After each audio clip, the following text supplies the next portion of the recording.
ஏங்க தீக்குச்சியை பத்த வச்சு ஏன் இட்லி மேல வச்சு பாக்குறீங்க? நீங்க தானே இட்லி பஞ்சு மாதிரி இருக்குன்னு சொன்னீங்க, அதான் தீ பிடிக்குதான்னு பார்த்தேன்.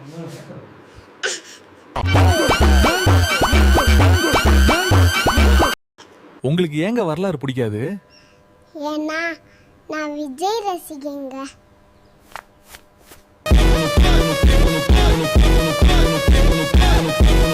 என் நெஞ்ச தொட்டுற மாதிரி ஒரு வார்த்தை சொல்லுங்க பாப்போம்.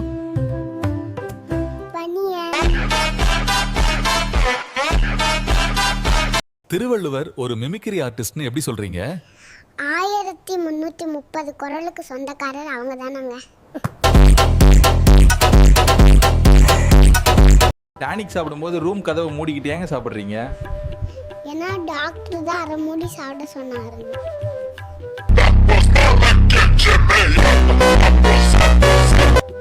ராமன் கடன் வாங்கினான். இது என்ன காலம் சொல்லுங்க? ஏன்னா அது ராமனோட கஷ்ட காலங்க. நீங்க ஏங்க பரட்ட தலையோட இருக்கீங்க? ஏன்னா என்ன சேர்க்க கூடாதுன்னு டாக்டர் சொல்லியிருக்காருங்க.